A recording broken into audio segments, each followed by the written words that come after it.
Good morning, everyone. My name's Steve Champion. I'm the Director of Employee Relations Strategies. With me is Grant Lawrence, who's a senior partner with us, and Tim McDonald, who's a partner in McCabes Lawyers. Just a very little bit about myself. Nearly 40 years in the industrial relations area. 23 and a half years ago, we set up ERS Strategies. In terms of EBA negotiation experience, had previous experience. I was the IR Director at Clubs New South Wales, and we had industry negotiations there. In the fast food industry, used to be industry negotiations with the unions or the union, and had ongoing EBA negotiation involvement since then. So it's probably 30 years dealing with the SDA as with the fast food area. And ERS Strategies, we've done literally hundreds of EBAs over the last 23 and a half years or so of our existence. Grant, a little bit about yourself. Morning, everybody. Thanks for joining us. My industrial relations background, similar ilk to Steve, been in it for sort of a couple of decades, around industrial relations and enterprise agreements. Again, I've been doing them for a number of years. Was involved in the first couple of enterprise agreements that went through what was the old Industrial Relations Commission, done them in the public service, worked in-house, worked in big corporate organisations, managing multiple enterprise agreements. So that's kind of my background in a nutshell. Tim? I'm an accredited specialist in industrial and employment law. I've been working in the law for the last 20 years. I've also had roles as senior advisor to government and employer organisations. I suppose in terms of where I come into the mix on bargaining, the laws around bargaining can be complicated, and I suppose my role is to advise clients, help them navigate some of those risks, deal with issues that might come up in the courts or tribunals, and if you've got an agreement that you're happy with it, to try and help you make sure that you can navigate the approval process. Thanks, Tim. So I've just put up a bit of an agenda for today. We're going to actually start off with what's hot at the moment, just tapping into Grant and Tim's experience. And in terms of process for today, hopefully it's a relatively informal discussion we're going to have rather than just a whole lot of slides we're throwing at you. And these are the sort of subset topics we want to cover. We have a lot to get through today, and rather than have all the questions at the end, feel free to raise questions as we go through using the chat function. And if we've got any time at the end, well, obviously we can answer questions there as well. But as I say, there's a lot to get through, so let's get into it. What's hot at the moment? We're going to be focusing on enterprise bargaining, but let's just have a bit of a brief chat about some important issues that we're aware of. Over to you, Grant. I think one of the big things that's going on at the moment, and it's really around diversity and inclusion for organisations. One of the milestone days of each year is International Women's Day. And this, you look at what organisations are doing, you look at what leadership of organisations are doing. It's about how do we really drive the diversity and inclusion agenda within organisations? How do we have a more balanced workforce? How do we bring a lot more different thinking to the table to solve business problems? That's sort of, what's really behind just making sure that we get ahead on this piece. Now, they always have a theme each year. The theme this year is the difference between equality versus equity. And I'm the first to admit I had to look this one up to sort of just understand the nuances between what equality and equity is. And as you'll see sort of from that diagram that's up there on the screen, equality is about just it's just offering everybody a bike. But offering everybody a bike may not help everybody to be able to move themselves, to be able to transport themselves around. So if you look at the bottom, what equity is all about is making sure that it is, custom built for that particular individual. And I think that's an important takeaway when you're thinking through what you're doing with diversity and inclusion, that making sure you put yourselves in the shoes of others and make sure that we can bring anybody who wants to work within an organisation into the organisations. Now, just having a look at, there's a number of changes that have been made outside of what we're fundamentally going to talk about today with enterprise agreements, but other changes that are happening in the Fair Work Act around flexible work, removing pay secrecy, helping to get rid of sexual harassment within organisations. How do we look at those changes as an opportunity for organisations to help its diversity and inclusion? People want flexible work arrangements. So how do we bring what the changes are going to be in a positive way? Pay secrecy, that is all about just making sure there's a level playing field around what people are getting paid in organisations. So that's going to be enabling people to share what they're earning, ask other questions. Sexual harassment. If we've got a culture in an organisation where sexual harassment is tolerated by, whether it's people, groups of people, we're not going to get people wanting to join or stay within that organisation. So it's important to look at some of the changes. How do they fit within some of the other HR initiatives that you've got going on within the organisation, not just putting them all into your industrial relations bucket of changes. And Tim, from your work, what are you finding the hot issues at the moment? I think there's a few things going on. I mean, there's obviously the secure jobs, better pay bill, and there's a lot of reverberations as a result of that. But I suppose that's being superimposed on other developments that are happening with the workforce, a very tight labour market, high inflation issues about wages growth.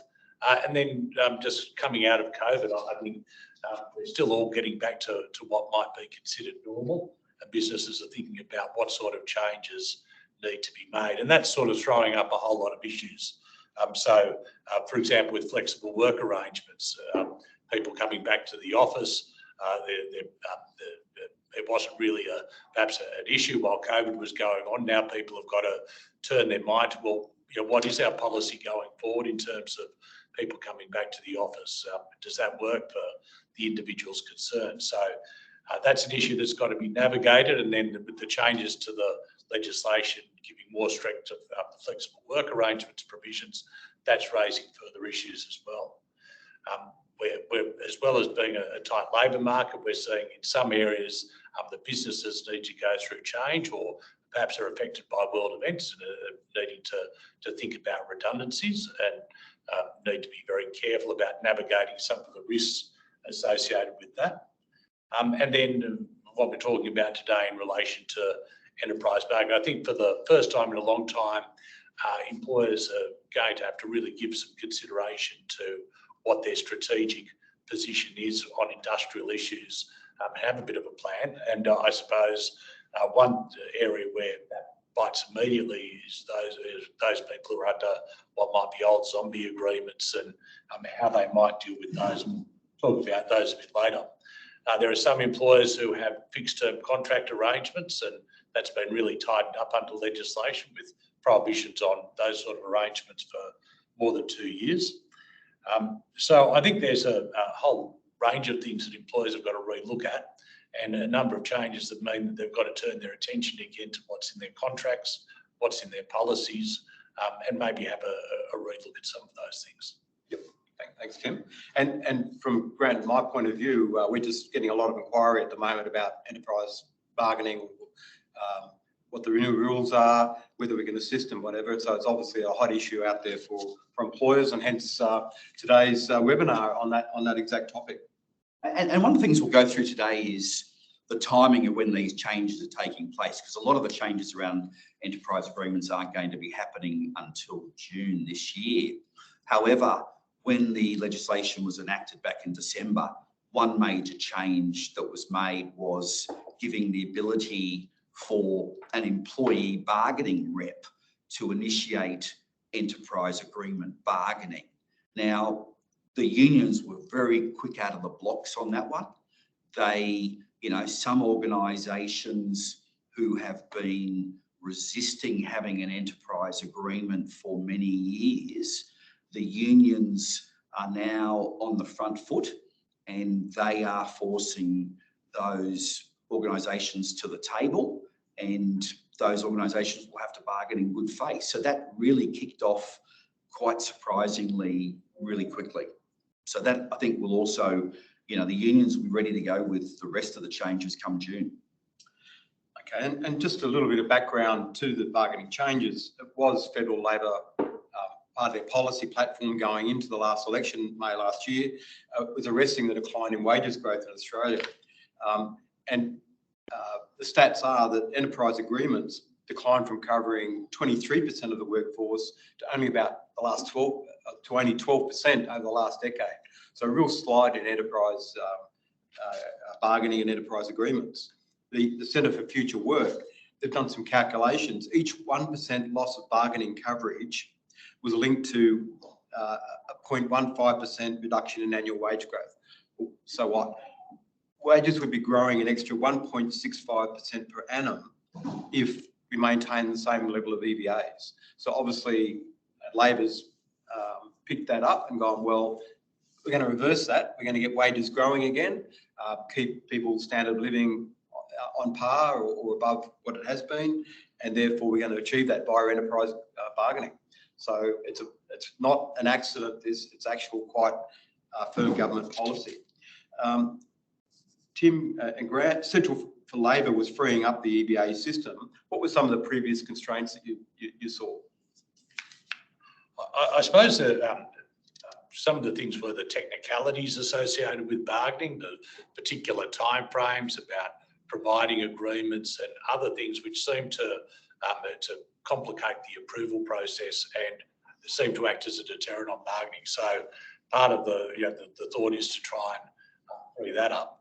I think unions found it hard to bargain. They might be able to get an enterprise agreement up with one employer in an industry, but then they were finding it hard to get agreements with other employers in the industry, which was constraining.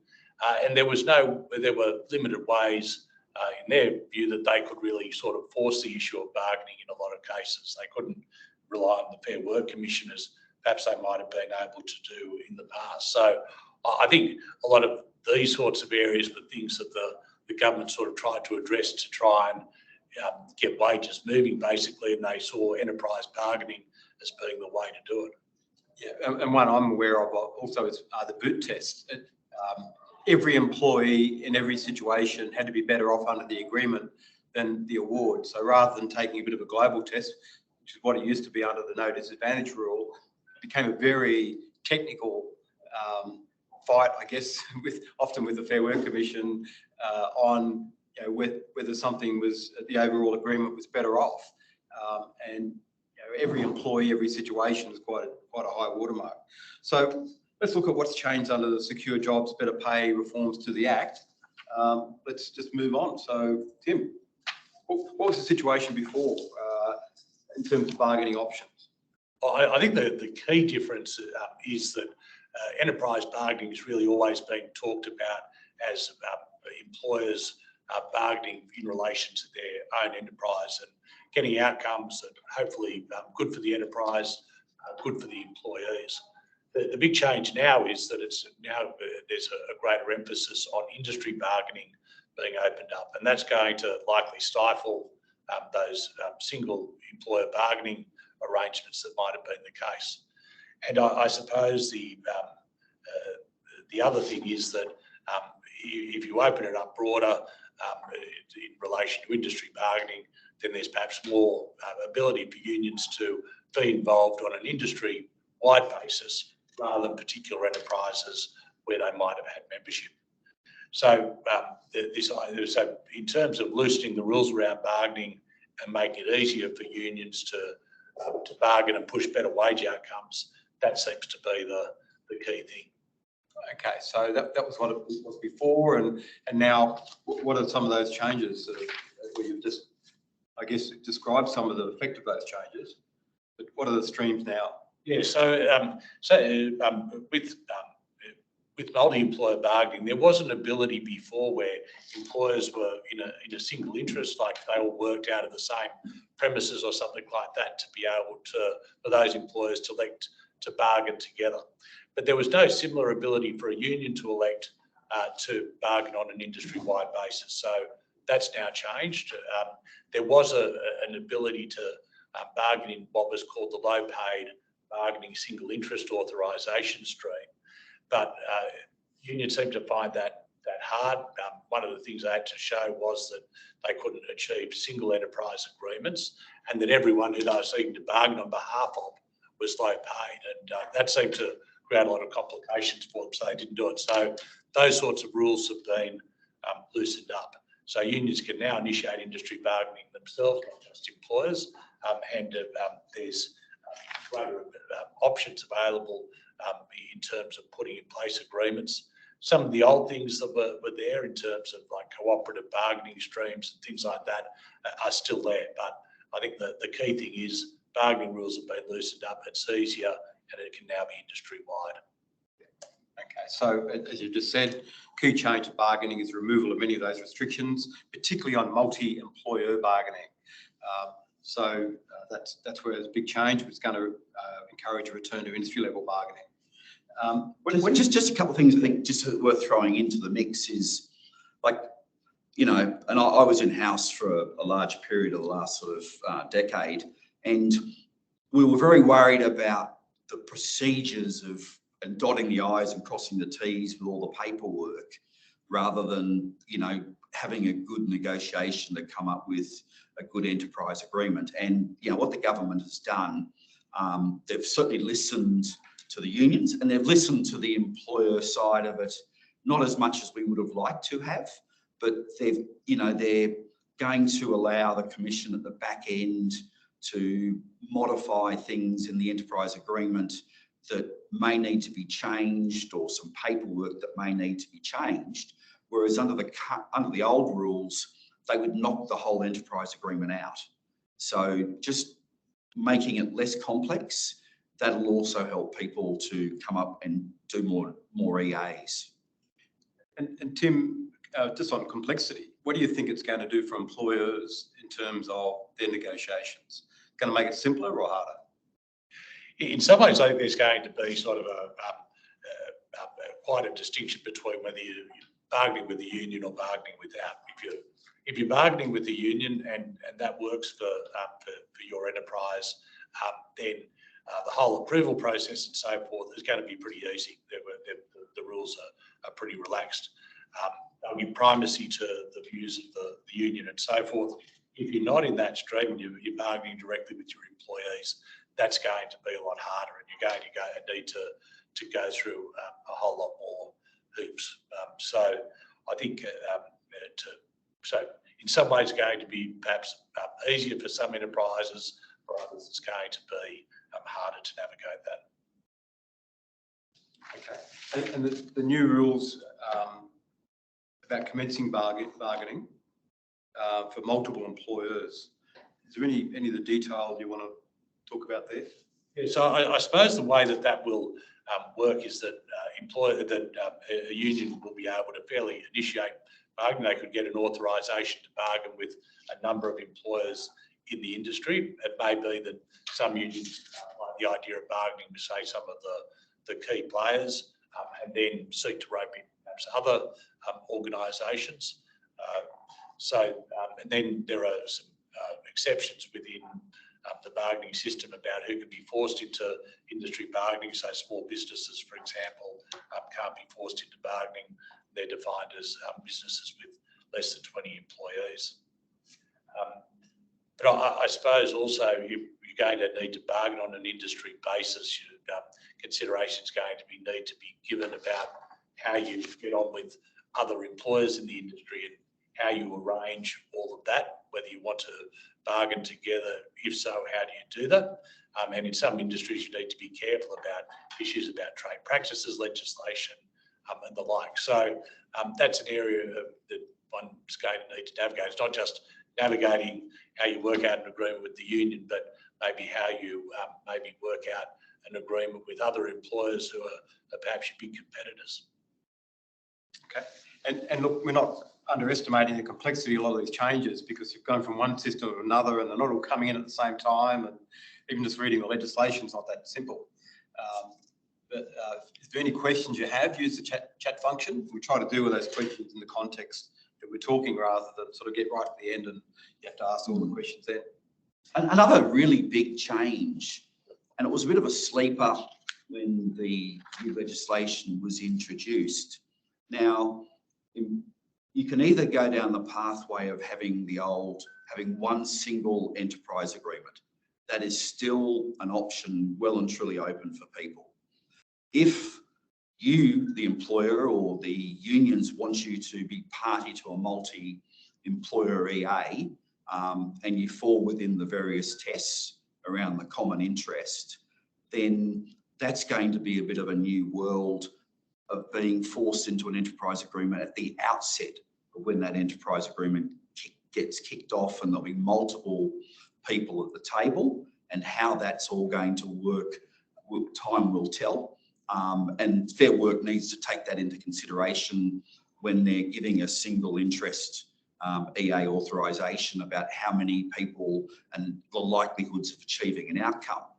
But the sleeper is that it'll be very easy for unions to rope employers into an existing multiple employer enterprise agreement. So, you know, 2 employers or 3 employers, they could be involved. They could negotiate an enterprise agreement. A year into that enterprise agreement, a union could make application to the Commission to seek you as a company to become part of that enterprise agreement.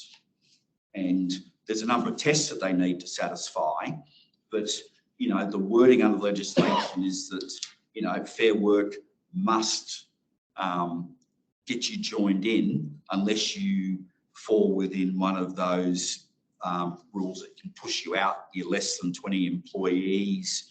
You've already got an existing single enterprise agreement in place. But it's really one to watch out for, making sure, understanding what your competitors are doing. You know, if they're all getting enterprise agreements and you don't have an enterprise agreement, it's likely that the union down the track might do a deal with 1 or 2 of them and then seek you to come into it, and you don't have input into what it's going to be like at the outset. Yeah, and look, to me, that's one of the major changes of this legislation around enterprise bargaining, that before, the only way an employer was going to be covered by an enterprise agreement is that they agreed. They might have industrial action to force them to agree, but at least they got the choice to make the decision whether they're going to be under it or not. Here they can get roped in, just like it sounds like a bit of a return to the old award system, to getting roped into awards. So I think that's a huge change. And it'll be interesting to see what the unions do tactically about it. You know, are they going to, where are they? They've only got a certain amount of resources. Where are they going to throw them? Is it easier to sort of have 20 people at a table, or is it easier to have a couple at a table and then just bite it down? Sort of, you know, 6 months later, we're joining a couple more in, another 6 months, a couple more in. So it'll be interesting to see what the unions have, and they would have learned from each other. There's been a lot of pattern bargaining going on, and they would have talked to sort of some of the other unions who've been really successful in that pattern bargaining and learning how they're going to sort of, you know, apply that into sort of roping people into these new EAs.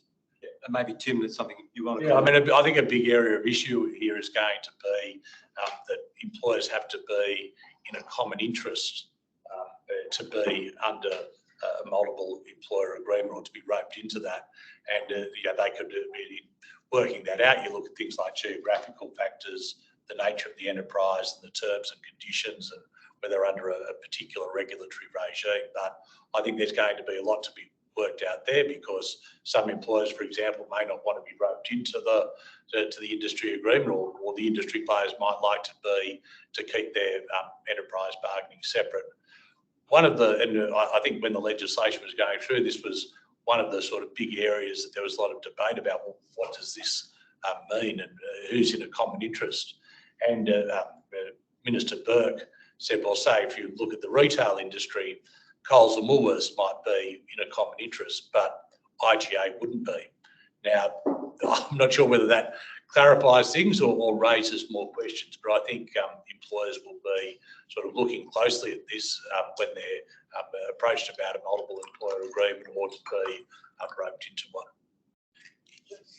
So just on that topic, avoiding becoming part of a multi-employer agreement, Grant, what sort of strategies can you see that employers could adopt if they don't want to become part of an agreement with a whole lot of other employers? Yeah, the main one sort of, and it's giving you a bit more of an ironclad guarantee, will be making sure that you've got an in-term enterprise agreement.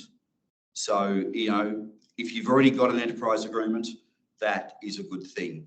A lot of employers are out there negotiating enterprise agreements at the moment before the changes come in June. So they'll have a bit of a defence. But as Tim said, there's a number of other things that, you know, you can look at, and that is sort of, you know, arguing that you're not a common interest employer, those types of things. And we'll touch on it in a minute about, you know, how do you make sure that your people are more aligned with the business?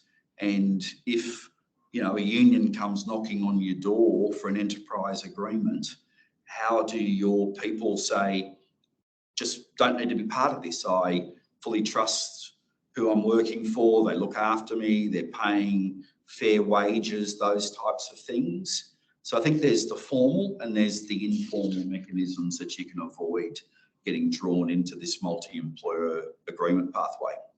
Okay. Just picking up on that, I think there's, I suppose one way to deal with it is to go on the front foot and try to get your own enterprise agreement in place before you get dragged into a multiple employer agreement. But there is all a risk with that.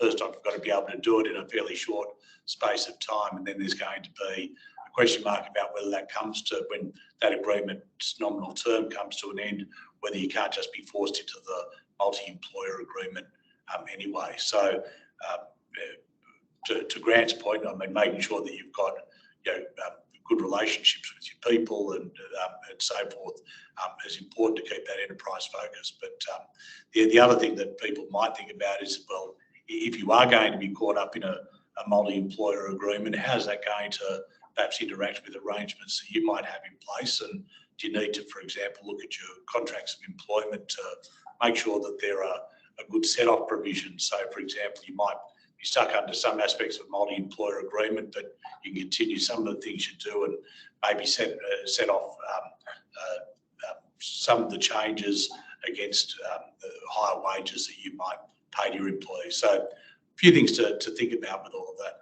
And just to, I guess, to emphasise it again, I think what we've said before is if the employer's got less than 20 employees, they can't be forced into a multi-employer agreement. That's correct. Can't be forced. If they want to join, they're allowed to, but they can't be forced. What happens if you've got between 20 and 50 employees? I think there's a... Yeah, there's more ability under legislation for someone with between 20 and 50 employees to argue the toss. So the presumption is for the larger employers that they're all in a common interest, which means that sort of at the back foot if you being sought to brought into a multi-employer agreement, whereas it turns the other way if you're in the 20 to 50 category. Yeah, and no case law on any of this is yet, so we've got to see how it all pans out and what the approach of the Commission is. Yes. And how do you make sure that you've got a very good, and we'll talk about it, about having now when you've got all these industrial relations changes, do you have a employee relations strategy or tactics for your company? And, you know, have you had a good look at those? One of the things I think very mindful organisations need to be is when you're looking at expiry dates of your enterprise agreement, It seems like a lot of people are out there running around trying to get 4-year deals, which is the maximum you're allowed to do. That's something I would be avoiding, definitely, because you don't want all your agreements to be expiring at the same time, because then the unions are just going to go, oh, beautiful. We've got a whole lot of employers with out-of-term agreements. We'll start roping them into these multi-employer agreements. So it's quite complex the way you need to think this through. Okay. Just moving on to something we briefly touched on before is a boot test. Tim, you just want to explain or just summarise what the changes are there? Yeah, so at the moment, the boot test, better off overall test, seems to require, and interpreted this way, that every employee has to be better off under the agreement. So you might have the vast majority of employees much better off under the agreement, but it might, for example, have an all-up rate, and on some Sundays you get a casual employee to come in and they're not paid they're underpaid according to the award on that day, even though the idea of sort of majority rules or a global assessment has been moved away from, which makes it very difficult if you're large, complex enterprises. So what the government sought to do is to make it clear that it's a global assessment, not every single employee being better off. And all you need to look at is what are reasonably foreseeable working arrangements. So I think that was something that was greeted well by employers. But then there was a bit of a sting in this that was put in at the end, where the green sort of change, which would have the effect of meaning that agreements could be reassessed during the life of their term if things changed, or if otherwise the better off overall test wasn't being met. So one of the great advantages of having an enterprise agreement is you've got some certainty about what your wages, costs and so forth are over the life of the agreement. But it seems as though now there's an opening for the agreement rates to be reassessed during its term, which I think is going to raise a few headaches. And there's something also about registered unions as well. Yes, so primacy is going to be given to the views of registered organisations when deciding whether the better off overall test has been met. And I think if you're in that union bargaining sort of stream, that's going to make the approval process really a lot easier. But what we have seen is in some industries, retail in particular, that major employers are coming to good agreements with their employees and the union, and then a rival union comes in and tries to sort of criticise the agreement and hold up the approval process. So I think that side of things is going to be easier. If you're in the non-union stream, though, I think it's going to be somewhat more difficult. Okay, so just moving on to some more process-based things. And Grant, you put together a bit of a chart just going through different elements of the bargaining process. You want to address those? Just sort of, if we look at it from an end-to-end point of view, and this is looking at the changes around a multi-employer enterprise agreement, we just want to sort of just give a bit of a summary on what those changes, what we've talked about in the last sort of half an hour, and some of the other things we'll keep talking about. But as I said, you know, an employee bargaining rep can now initiate an enterprise agreement, which is a big change. Some employees must be represented by a union. Also, a majority of each of the employers need to have, you know, voted that they want to be involved in the enterprise agreement. And these are some of the legislative changes that were made as it was going forward. So it's 50% or greater for each of the employers that need to be, you know, voted they want to be involved in this enterprise agreement. When we get into good faith bargaining, once you're bound by one of these authorisations, so the unions sought to have you party to be one of these enterprise agreements, you're locked in to the process. You've got to bargain in good faith. Industrial relations, when we have what's in place at the moment, protected industrial action, whereby a union going through certain process can take action against an employer, whether it's a strike or work bans, all those sorts of things. Now a change is that the Fair Work Commission will get involved in a conciliation conference for issuing that order. Whereas in the past, it was just automatic. The union just went through the process. Commission decided that, yep, they were going to put a vote out. You know, they talked about what sort of action they were going to take, and the vote was taken. Now Fair Work will be involved. We're not quite sure to what level Fair Work will become involved. And Fair Work will have a greater role in enterprise agreements overall. Now, we'll just talk about the next steps. Fair Work can arbitrate the enterprise agreement. So, you know, if the parties end up in a bit of a, you know, a position where they can't agree on things, then, you know, one of the parties can apply to Fair Work to have Fair Work arbitrating on what those disagreements are going to be. So that's a big change, because at the moment it's just been left to what happens out in the field, and sometimes you just don't reach agreement, or the unions have used industrial action to force employers to agree. Now you've got the umpire there that can arbitrate, and what sort of precedents will they come up with?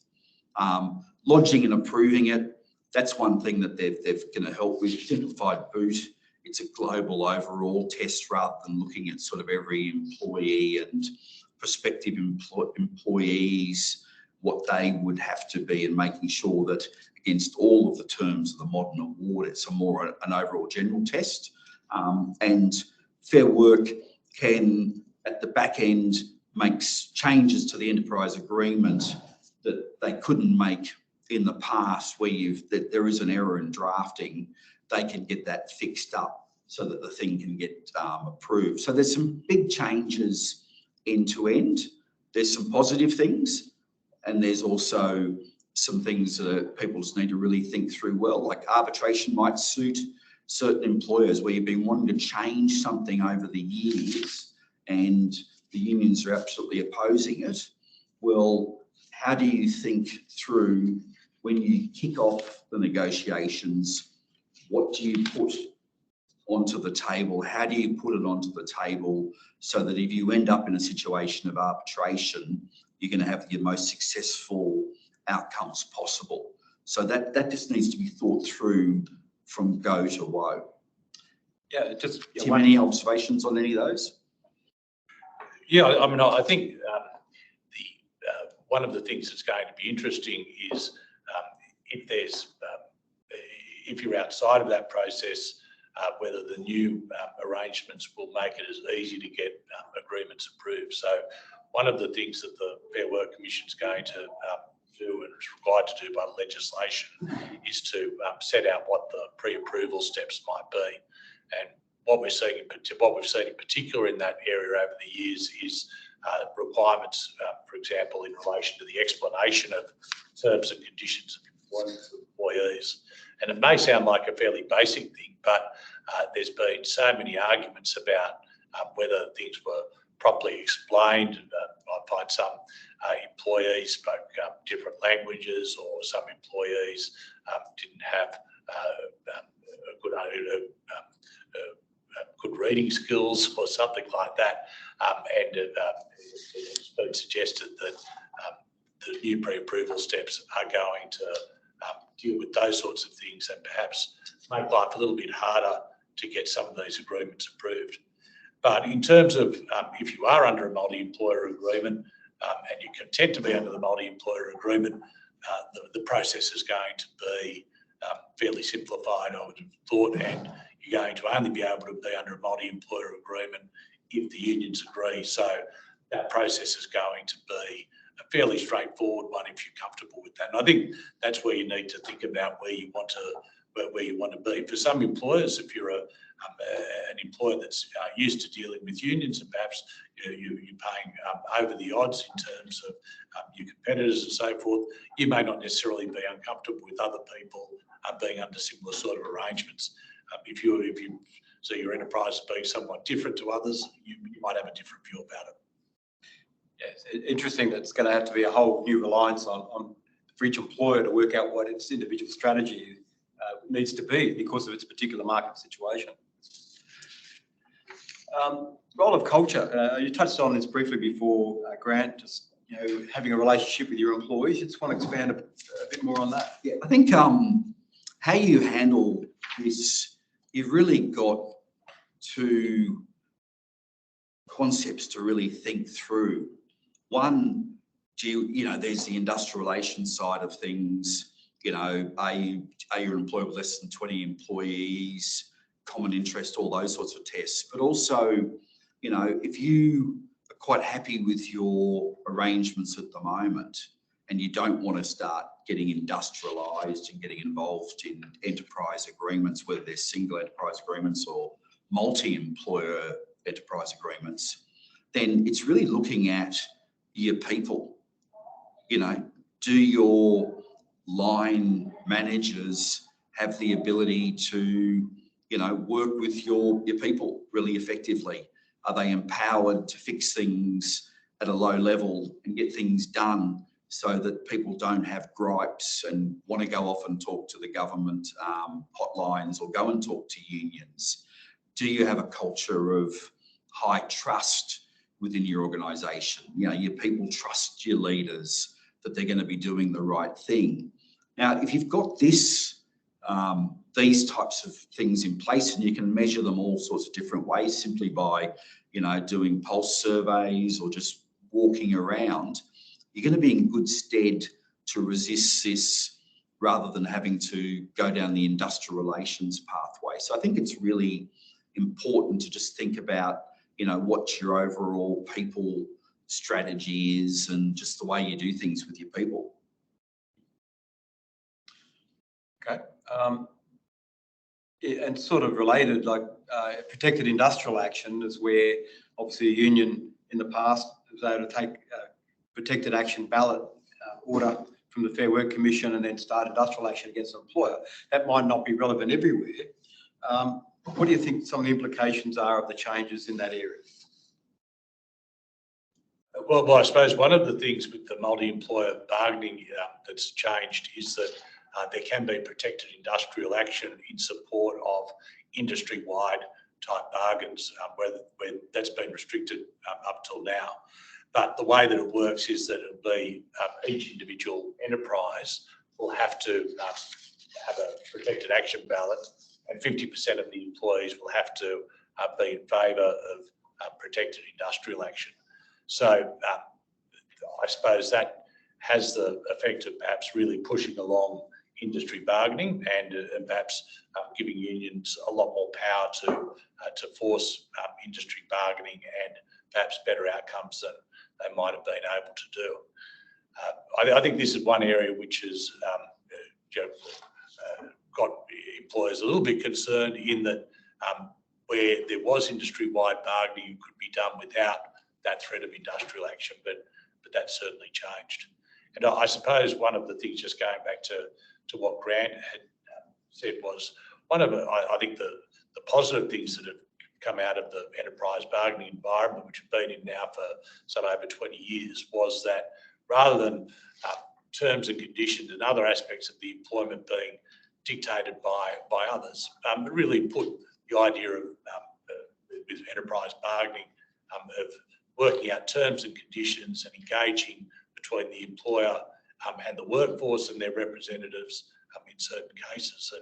And there were a lot of positives that just sort of came out of that, and I think that have been built on over the years in terms of better understanding of each other's positions and all that sort of thing, and better engagement of employees. So I suppose you worry that if industrial action is now very much more in the mix, and there's going to be external forces perhaps dictating what happens at your enterprise, whether that's going to complicate things. So in terms of workplace culture and the actions you need to take on that, I think employers have to be more proactive than ever to make sure that that's the case, and that so if these protected industrial action type balance visit you, hopefully it won't wreck any good work that you've done with your workforce over the years.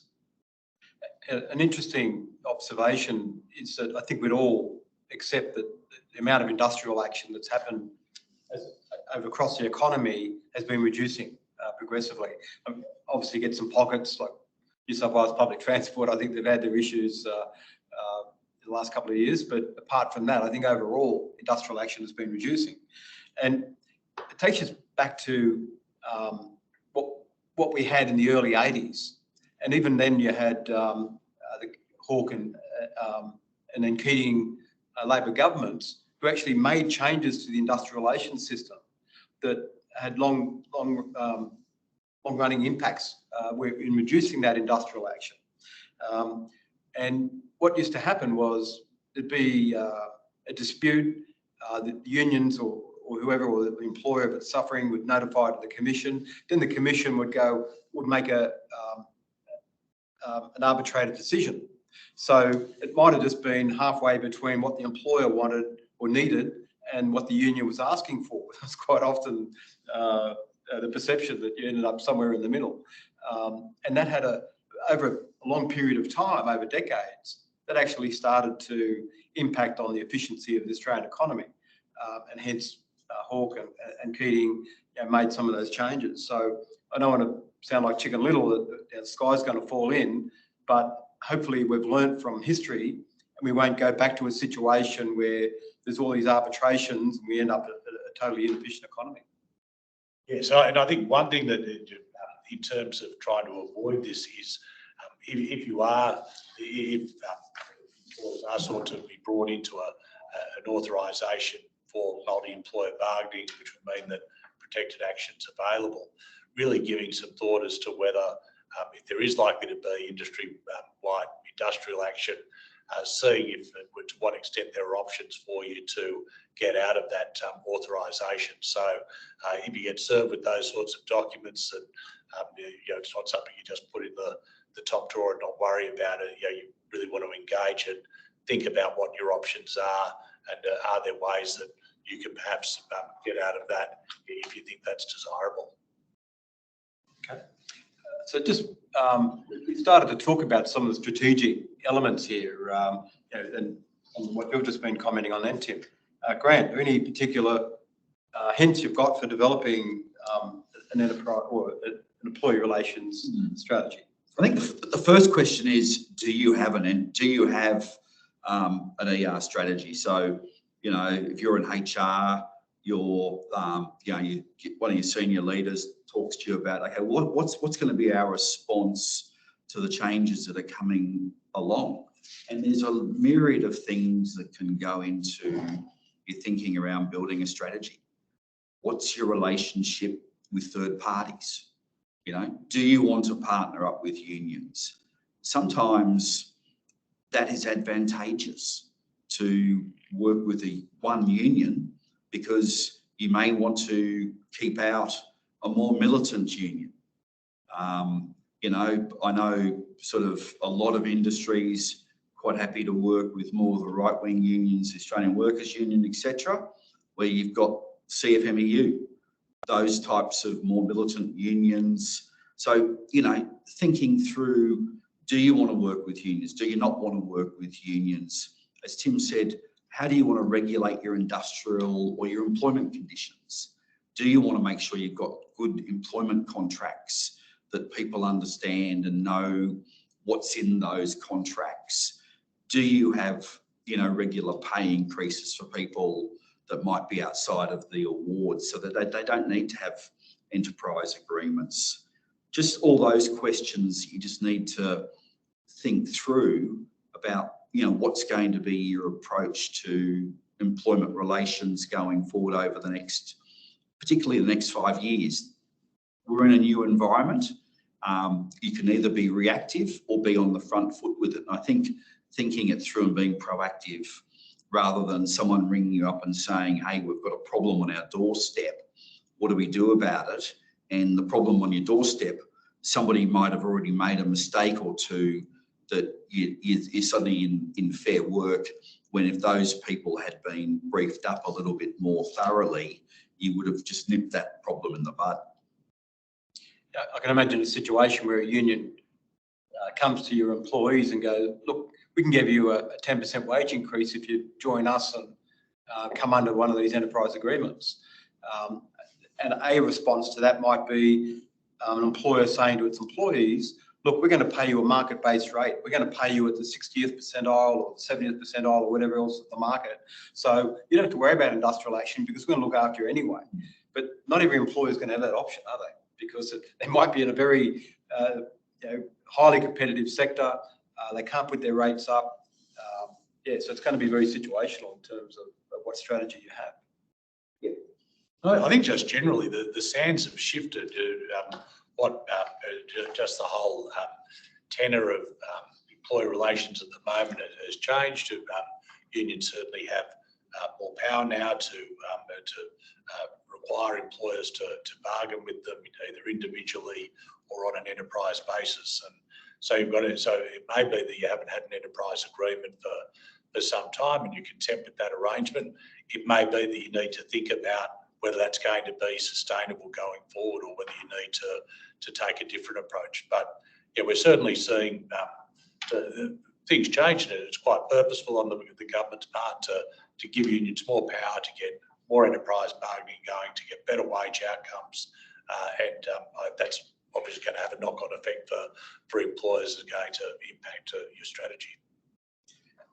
And some sectors have made heavy use of labour hire workers as well. I think there's another tranche of changes that are coming which will affect labour hire. Any comments you want to make around that area? I think one thing about the legislation is called secure jobs, better pay. But in terms of secure jobs, there hasn't been all that much said about that. So there were restrictions put on the use of fixed term contracts. The objectives of the legislation were amended to emphasise job security, but we're yet to really see what that means. Now, one of the things that's been talked about is equal pay for equal work. That's generally been considered with male and female workers, but more in the context of labour hire or contract employees coming on, and whether they should be paid the same rate as the host employer. This has been a long-running sort of issue in various industries. We've seen that there's already been some legislation put in place that will deal with certain industries, like some aspects of mining and so forth, where it won't be possible to have differential rates for labour hire. But we're also seeing that that's likely on the table to be extended more broadly, and it'll be interesting to see how the legislation plays out. But I think that we're seeing how the better pay stuff is sort of playing out. In terms of the job security, what that's going to mean is going to be interesting. But in days gone by, one of the things that was fairly common for union claims and enterprise bargaining was that you couldn't contract out work on lesser rates of pay and conditions. And I expect those types of things will come back, which will perhaps limit the use of labour hire and contracting, which has given quite a bit of flexibility in terms of giving employers options about how they arrange work. Okay, so look, if you're like me, there's so much changing here that we really have to think through how it's going to impact on particular employers, and which employer is going to have to give it their attention. Whereas really over the last 15, 20 years or whatever, with the decline of enterprise bargaining, and I think union membership has certainly suffered a huge reduction. I think it was over 30% of the economy. It's down to like just over, I don't know what, 10 or 11, 12% or something rather. So they say 9% in the private sector. Yeah. So big changes there. So just an offer here that we thought we wanted to canvass a lot of the issues around this new legislation and the impact on enterprise bargaining. How we can help? Well, ERS Strategies, we're offering a free 30-minute consultation to help you work out some of your risks and possible strategies. Obviously, if you're an existing ERS Strategies retainer client, you can access our services as needed. Our packages start from just $2,500, and we'd love to be able to help you out and maybe get your thinking started in the right direction. So please give us a call. I'll put up our contact details shortly. And we've actually managed to do pretty well on time. We'll keep to time. Are there any more questions that you might have? Haven't been really many questions that have come in.